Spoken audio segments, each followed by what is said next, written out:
This program provides education, not advice. Sponsors pay a fee for endorsements and interviews. See the truthayf.com disclosure page for details. This is where technology, innovation, and personal finance come together. This is the truth about your future with Rick Edelman.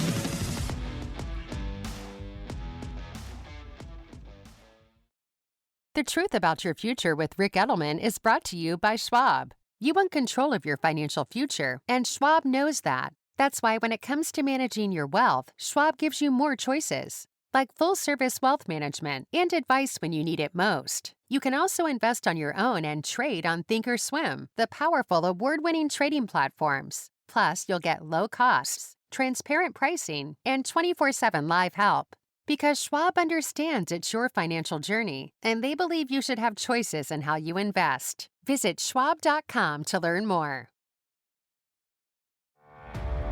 It's Wednesday, September 18th, and like everybody, I've been spending a lot of time, I guess inordinate amounts of time, paying attention to the upcoming elections, not just House and Senate and the state elections, but of course preoccupied with the presidential campaign, and I am just frankly flummoxed. You know, I have on occasion over the past month or so given you some of my commentary on various policies, proposals, activities by Donald Trump and or Kamala Harris, and I've been getting quite a number of emails from you. Thank you. I always love to receive them. And the criticism has been split 50-50. Accusations from my listeners that you clearly support Donald Trump, and they say that, you know, as a derisive term because they favor Kamala, or telling me that I obviously am a liberal and I support Kamala, and that comes from the people who support Donald Trump. In other words, people who love one candidate accuse me of loving the other. And that means I'm getting it about right, because if the mail I'm getting is pretty much 50-50, that means I am down the middle, that I am being honest and objective and fair in my commentary on what I'm seeing. But let me just tell you the truth, okay? Let me tell you exactly where I am. I'm going to pull the curtain back, and I'm going to tell you quite bluntly where I stand on this election. I am undecided. Yeah, that might surprise folks, but I am flummoxed. I'll give you just two examples here today. Donald Trump, why on earth is he hanging around with Laura Loomer? This woman, 31 years old, has expressed bigoted views. She says 9/11 was an inside job. She's called Islam a cancer, and she says she's proud to be an Islamophobe.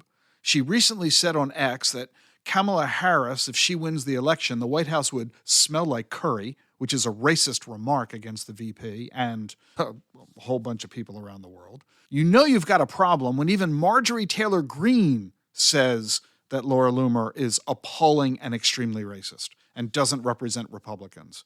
Hell, even the Wall Street Journal ran an editorial asking why Donald Trump is hanging around with her, putting her on his jet, letting her backstage with him at the debate. What the hell's he doing? Does he agree with what she stands for? Will he put her in the White House if he's elected? It's this kind of thing that makes me really wonder, how on earth could I possibly support Donald Trump? How could I vote for him? So then I look at Kamala Harris, and here's what I see from her: an astonishing level of absurdity in her proposed economic policies. Here, I'll just give you one example. Her idea to impose a new tax on unrealized capital gains on the ultra-rich. She calls it the billionaire minimum tax.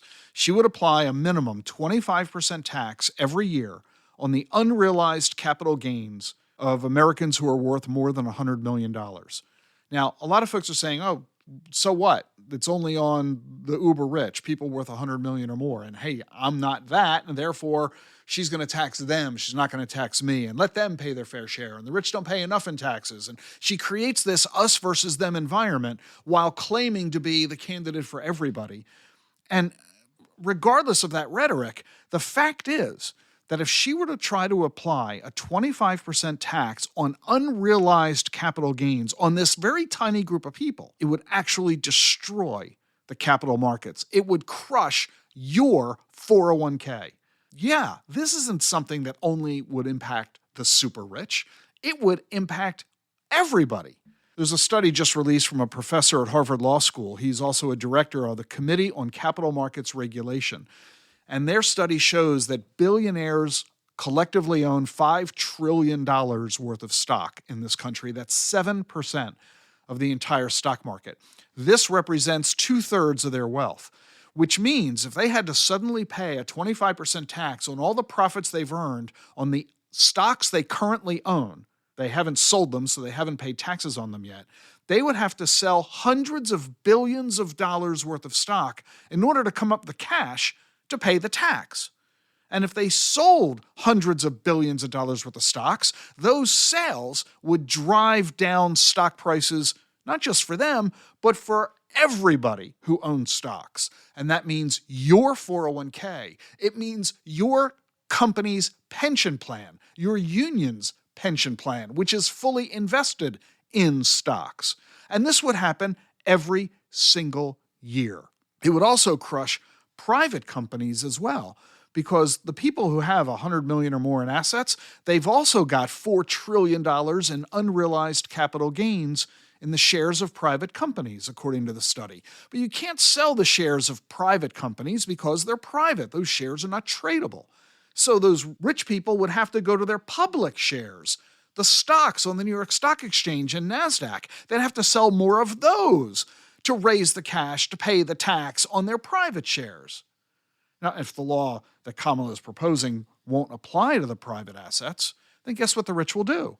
They will sell all their public stocks and put all of their money into private stocks. The stock market would crash if $5 trillion suddenly left.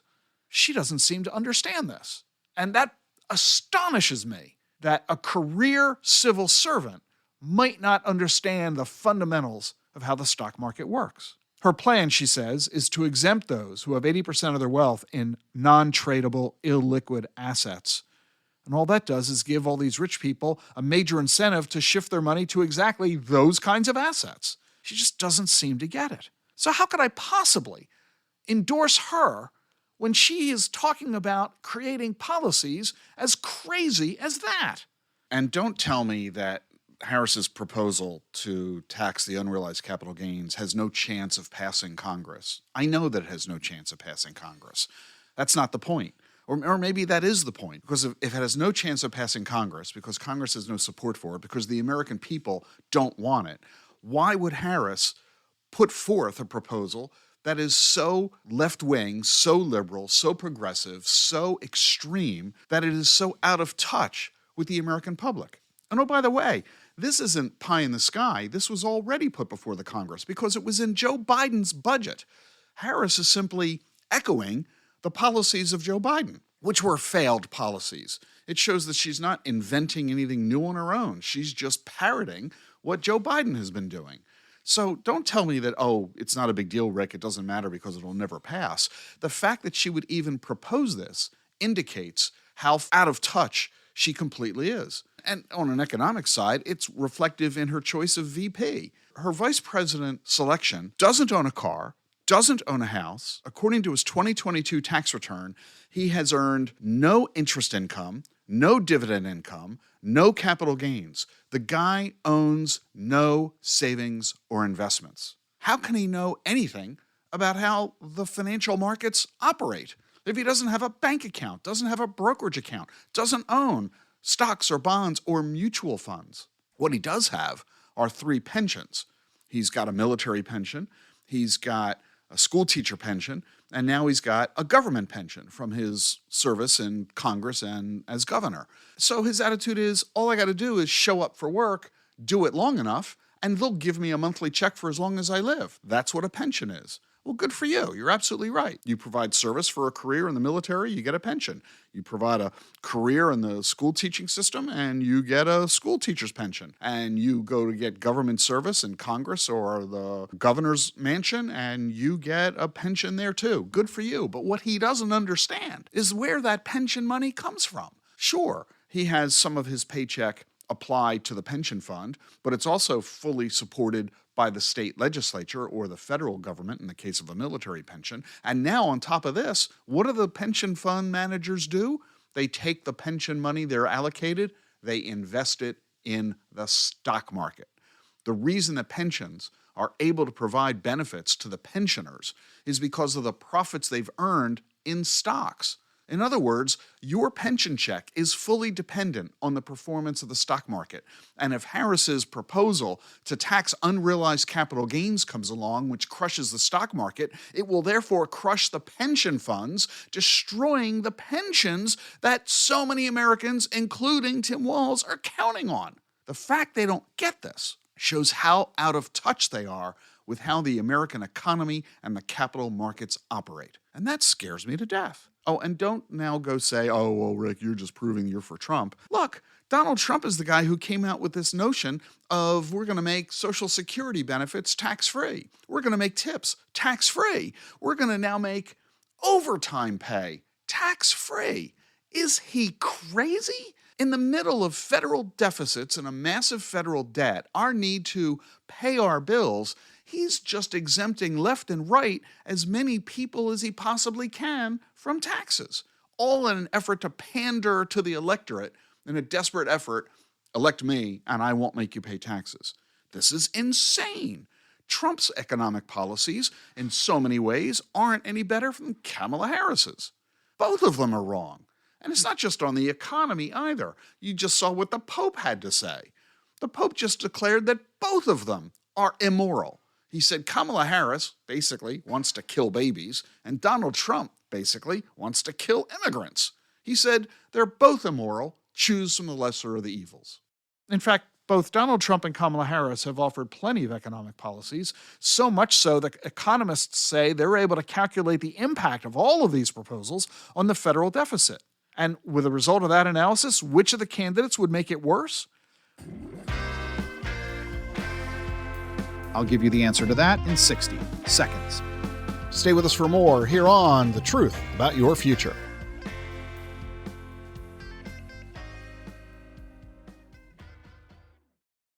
How should you think about Bitcoin? Turn to a specialist. For 6 years, Bitwise has been helping investors access crypto. Bitwise manages the world's largest crypto index fund. They also offer 6 crypto ETFs. You get cutting-edge insights, expert Bitcoin research, and a nationwide team to help. Bitwise helps investors and advisors navigate crypto with confidence. Partner with a specialist. Look for ETFs backed by Bitwise. BitwiseInvestments.com. Carefully consider the extreme risks associated with crypto before investing.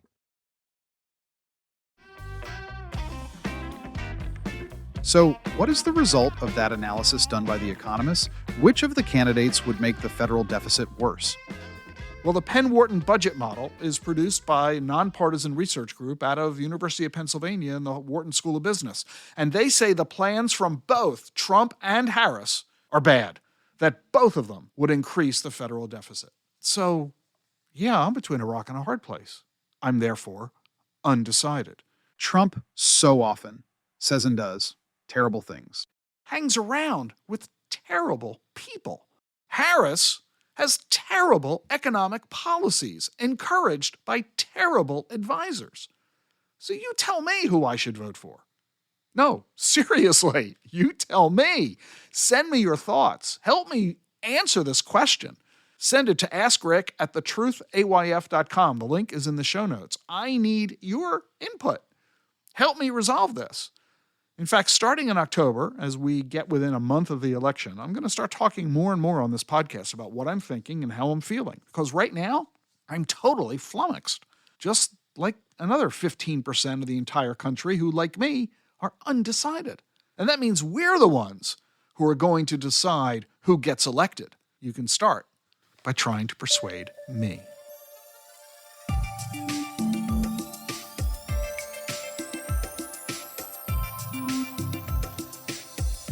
2 webinars coming up for you. Friday, September 20th, 1 p.m. Eastern. The Q4 Crypto Outlook, what you need to know. Matt Hogan's going to join me. 20 charts that are going to blow your mind on what's going on now in the next couple of months through the end of the year and into 2025.